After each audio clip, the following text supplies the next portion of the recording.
Assalamualaikum warahmatullahi wabarakatuh. Saya Saiful Jihad, mahasiswa PPG Dalejab Batch 1 tahun 2025 dengan nomor peserta 1942620054003 LPPK UIN Said Ali Rohmatullah Turut Agung, juga guru mata pelajaran Al-Quran Hadis di MA Darul Anwar Boarding School.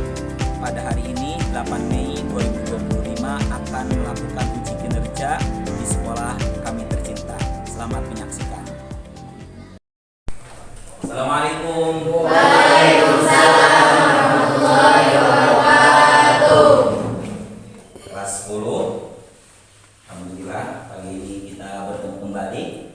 Bagaimana kabar semuanya? Alhamdulillah luar biasa. Alhamdulillah pagi ini semuanya terlihat ceria dengan senyuman bersama-sama. Insya Allah pagi ini pelajaran Quran Hadis tanggal 8 Mei tahun 2025 kita akan belajar bersama-sama melanjutkan pelajaran sebelumnya, Insya Allah ya. Namun sebelum itu seperti biasa, silakan siswa yang memimpin doa sebelum belajar. Ista'in ya man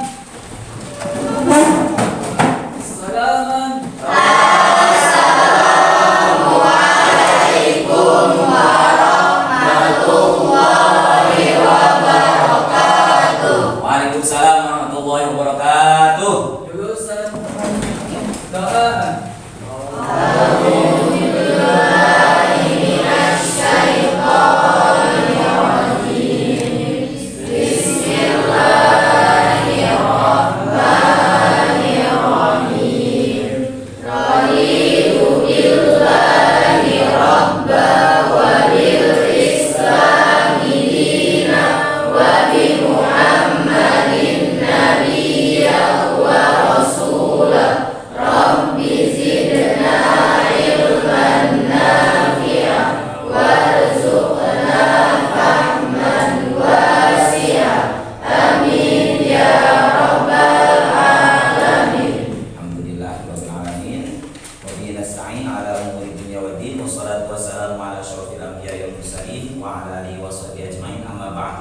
Kita akan absen terlebih dahulu untuk cek kehadiran siswa ya. Kelas 10 tanggal berapa hari ini? 8 bulan Mei 2025 ya. Ali Hasan, Amira Musofa, Aulia Putri, Aziz Suhendri. Baik, adik-adik semuanya siap belajar pelajaran saya? Sebelum kita lanjutkan ke pelajaran sebelumnya, seperti biasa saya akan ngecek dulu. Masih ingat nggak kira-kira nih pelajaran sebelumnya? Kira-kira masih ingat semuanya pelajaran sebelumnya? Masih. Tentang apa coba? Unsur-unsur hadis. Unsur-unsur hadis ya, unsur-unsur hadis. Kira-kira unsur-unsur hadis ada berapa? Cuma yang tahu. Rahma? Ada 3. Ada 3. Sebutkan. Sanad, matan, dan rawi. Sanad, matan, dan rawi. Baik, semuanya siap ya? Lanjut pelajaran selanjutnya ya. Selanjutnya kita akan lanjut pelajaran. Saya sudah menyiapkan materi untuk pelajaran selanjutnya, yaitu mengenai fungsi hadis terhadap Al-Quran. Nah, saya sudah menyiapkan PowerPoint untuk materi pada kali ini. Insya Allah nanti kita akan bahas tuntas, tapi saya pengen adik-adik lebih tahu terlebih dahulu apa sih fungsi hadis terhadap Al-Quran itu. Ya, sebelum saya yang akan menjelaskan materi ini, kira-kira ada pertanyaan nggak di benak adik-adik mengenai fungsi hadis terhadap Al-Quran? Ada yang ingin ditanyakan? Siapa? Sipa, silakan. Mau nanya apa? Mengapa kita masih membutuhkan hadis jika Al-Quran sudah menjadi pedoman utama umat Islam? Pertanyaan yang bagus. Apa katanya? Mengapa kita masih membutuhkan hadis padahal Al-Quran sudah jadi pedoman hidup? Ngapain gitu? Kan udah ada Al-Quran, ngapain harus ada hadis? Kira-kira siapa yang bisa jawab? Iya, silakan. Karena Al-Quran seringkali memuat perintah secara global tanpa rincian teks, maka hadis dibutuhkan untuk menjelaskan, menetapkan, dan menerangkan isi Al-Quran secara Aplos. Ya, betul ya apa yang disampaikan oleh saudari Via tadi itu, bahwa walaupun ada hadis, walaupun ada Al-Qur'an, terkadang Al-Qur'an itu mujmal, global, nyampaikannya secara umum, tidak terperinci. Maka hadis di situ berfungsi menjelaskan, menetapkan dan sebagainya. Nah, itu yang akan kita pelajari pada kesempatan kali ini. Baik, sekarang saya akan buat 4 kelompok saja. Putra 2 kelompok, putri 2 kelompok. Baik, sekarang saya tunjuk kelompok 1 Ines ya, Rifayatul Hayati, dan depan nih 1, 2, 3, 4, 5. Laki-lakinya 1, 2, 3, 4. Oke, silakan duduk sesuai kelompok yang sudah dibuat tadi. Baik, adik-adik semuanya, setelah kita dibuat kelompok, saya akan membagikan LHPD. Apa perintah yang nanti akan adik-adik lakukan setelah dibuat kelompok ini ya? Silakan dibaca, dilihat dulu. Namun sebelum kita baca, kita harus tahu dulu nih, untuk apa kita belajar fungsi hadis terhadap Al-Quran itu? Apa tujuan belajarannya pada materi kali ini? Coba Farel, baca Rel. Tujuan peserta didik diharapkan dapat menghayati pentingnya fungsi hadis terhadap Al-Quran sebagai pedoman hidup, mengimplementasikan pemahaman tersebut dalam menafsirkan kandungan Al-Quran, menganalisis bentuk-bentuk fungsi hadis secara logis dan kritis, serta menyajikan contoh-contoh konkret fungsi hadis terhadap Al-Quran dalam kehidupan sehari-hari maupun dalam diskusi pembelajaran. Nah, itulah tujuan pembelajaran pada pelajaran kali ini. Jadi saya berharap adik-adik bisa benar-benar menghayati pentingnya hadis terhadap Al-Quran, sehingga kehidupan kita itu senantiasa sesuai dengan pedoman, baik itu Al-Quran ataupun hadis ya. Silahkan dibahas oleh adik-adik semuanya dari LKPD yang sudah dibagikan itu. Nanti saya minta masing-masing kelompok untuk menjelaskan ke depan. Setuju? Setuju.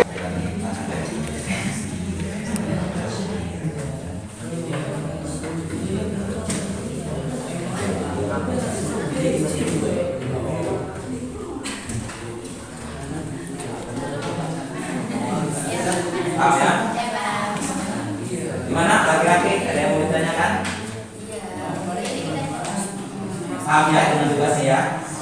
Tinggal mencari di dalam Al-Quran contohnya, sebagainya, hadisnya, dan tugasnya dari apa?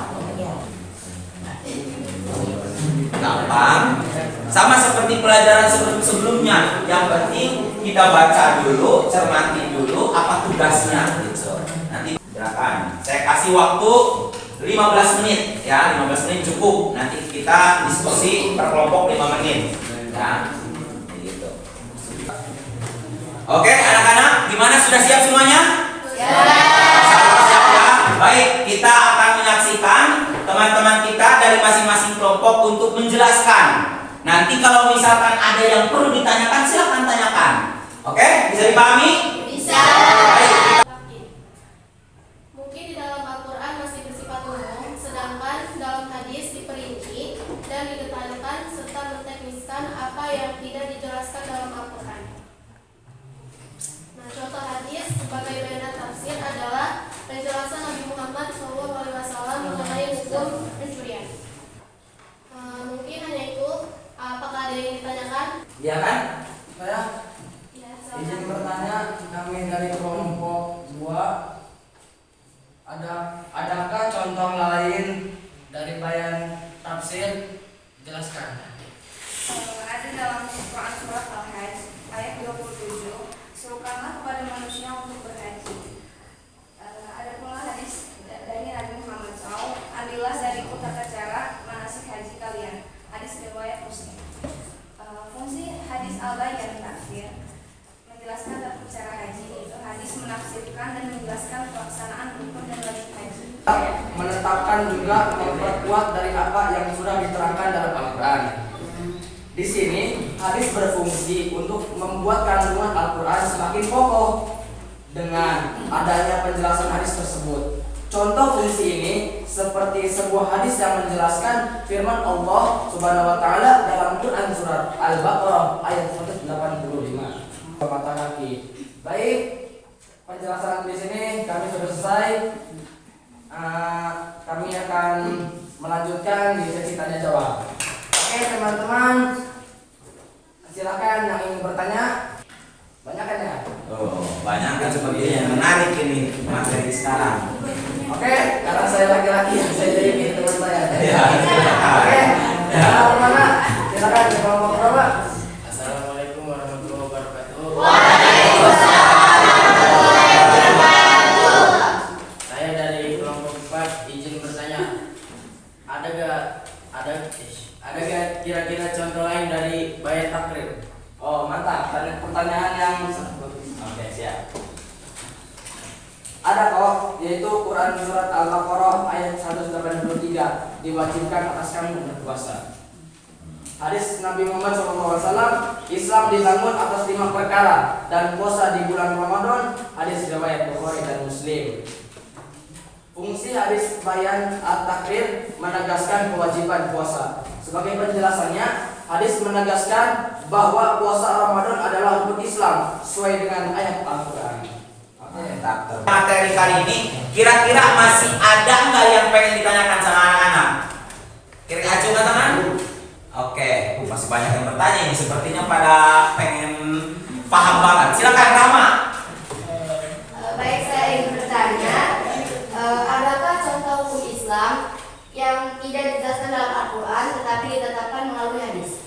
Tuh, pertanyaan bagus nih. Tadi kan kita belum sampai benar-benar paham. Ada nggak kira-kira penetapan hadis yang dijadikan dalil tapi tidak disebutkan dalam Al-Quran?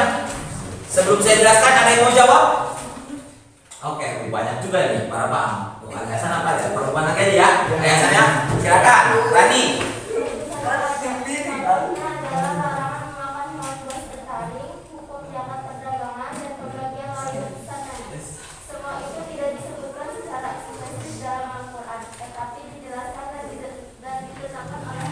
Nah, bagus. Aplaus.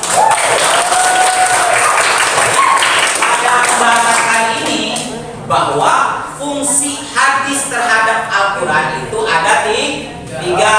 1 bayan tafsir, 2 bayan takrir, 3 bayan tasyrih namanya. Bayan tafsir sebagaimana yang telah dijelaskan oleh kelompok 1 tadi adalah menjelaskan sebagai penafsir daripada Al-Quran. Kenapa? Al-Quran itu sifatnya global, mujmal. Kadang-kadang menyampaikan hanya hukum. Tadi contohnya aqimis sholata, dirikanlah sholat. Suruh mendirikan sholat perintahnya, tapi kan tidak tahu caranya bagaimana. Maka disitulah hadis berfungsi. Tata cara sholat dijelaskan, bagaimana niat sholat dan sebagainya lewat hadis. Shollu kama ra'aitumuni usolli. Banyak lagi contoh-contoh yang lain yang bisa kita lakukan dalam kehidupan sehari-hari. Kemudian yang kedua yaitu bayan takrir, sebagai memperkuat hukum dalam Al-Quran. Contoh tadi dijelaskan sama kelompok 2 terkait puasa. Perintah puasa di dalam Al-Quran kan kita tidak tahu kapan mulainya dan sebagainya. Dijelaskan lewat hadis, berpuasalah saat melihat hilal. Atau contoh lain, wudhu sebelum sholat. Kan nggak mungkin kita melaksanakan sholat tanpa bersuci terlebih dahulu. Banyak contoh-contoh lain yang bisa kita temukan bayan takrir ini. Contohnya ada lagi tentang apa? Misalkan contoh kata dalam Al-Quran, perempuan dan laki-laki yang berzina delalah masing-masing 100 kali. Oh, di hadis Nabi dijelaskan Nabi melaksanakan hukuman had terhadap pelaku zina yang belum menikah dengan 100 cambuk, artinya yang belum menikah. Kayak gitu. Dikuatkan lewat hadis Nabi. Yang ketiga, fungsi hadis terhadap Al-Quran adalah bayan tasyrih, menetapkan hukum baru yang tidak disebutkan dalam Al-Quran secara eksplisit. secara real langsung kayak gitu. Karena dalam hukum Islam, sumber hukum Islam itu masih ingat kita ada berapa? Ada 4. Satu, hukumnya adalah dasar hukumnya Al-Quran. Kedua, hadis. Ketiga, ijma. Keempat, itu yang menjadi pegangan kita. Maka hadis juga bisa dijadikan dalil sebagai penetapan hukum. Contoh lain yang tadi disebutkan adalah ketika hadis Rasulullah mewajibkan zakat fitrah sebanyak 1 sok, ya, sebanyak 1 sok, dijelaskan tuh kan di dalam Al-Quran kan cuma wa'atuz zakah, tunaikan zakat. Berapa nih zakatnya gitu kan, nggak tahu kayak gitu. Nah, itulah materi mengenai fungsi hadis terhadap Al-Quran. Dapat kita ambil kesimpulan, hadis memiliki peran penting terhadap Al-Quran. Salah satunya bayan tafsir, bayan takrir, dan bayan tasyri'. Semua fungsi ini menunjukkan bahwa hadis sangat penting dalam memahami isi kandungan Al-Quran.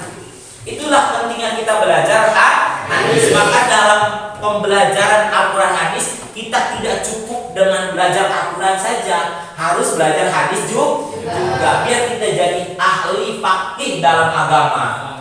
Ya, amin ya robbal alamin. Baik, ya, setelah kita jelaskan materi pada kali ini, tentu dan pasti saya pengen ngetes pemahaman anak-anak semuanya yang sudah dipelajari pada kali ini.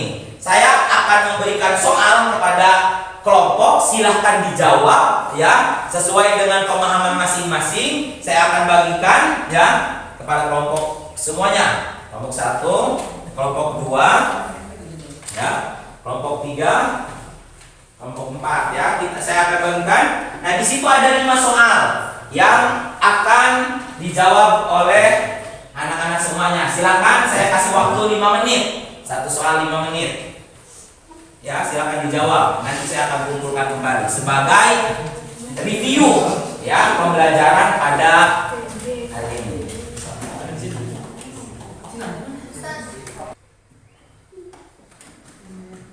Silakan, soalnya dikumpulkan ya sebagai refleksi pada pelajaran hari ini.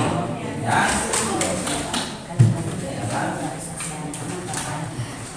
Oke, baik, kelas 10 ini, masya Allah. Baik, masih semangat? Masih. Semangat kalian? Pagi. Allah.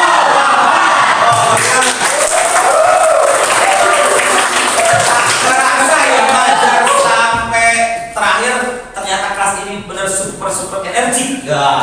Sambungnya apa? Ali Hasan sampai sekarang. Insya Allah nanti kita akan bertemu di minggu yang akan datang dengan materi kualitas dan kuantitas hadis ya. Itu materinya akan kita pelajari. Tugasnya adalah adik-adik silakan cari materi mengenai kualitas dan kuantitas ilmu hadis. Baik, sebelum kita tutup, saya pengen ngasih sesuatu dulu biar kelihatan tidak pusing nanti ketika sudah pelajaran selanjutnya ya. Baik, nanti adik-adik ikuti gerakan apa yang ada di dalam video ini ya. Yang ada dalam video ini biar kita sama-sama apa namanya? Sama-sama bergerak ya biar semakin semangat. Oke? Bisa? Baik, semuanya berdiri. Semuanya berdiri dulu sama biru. Ya, oke.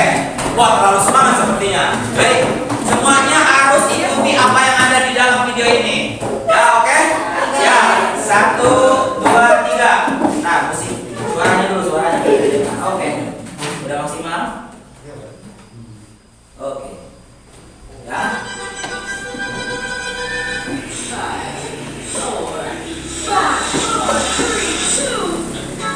Oke. Tangannya.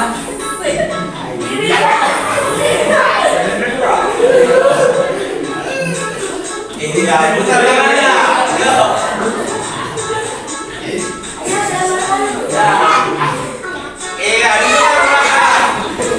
Kanan. Kiri.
biar adik-adik nanti belajar selanjutnya tetap semangat.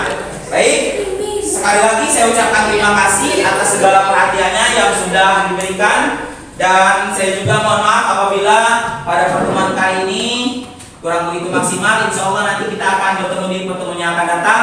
Kita akhiri dengan sama-sama mengucapkan hamdalah. Wassalamualaikum warahmatullahi wabarakatuh.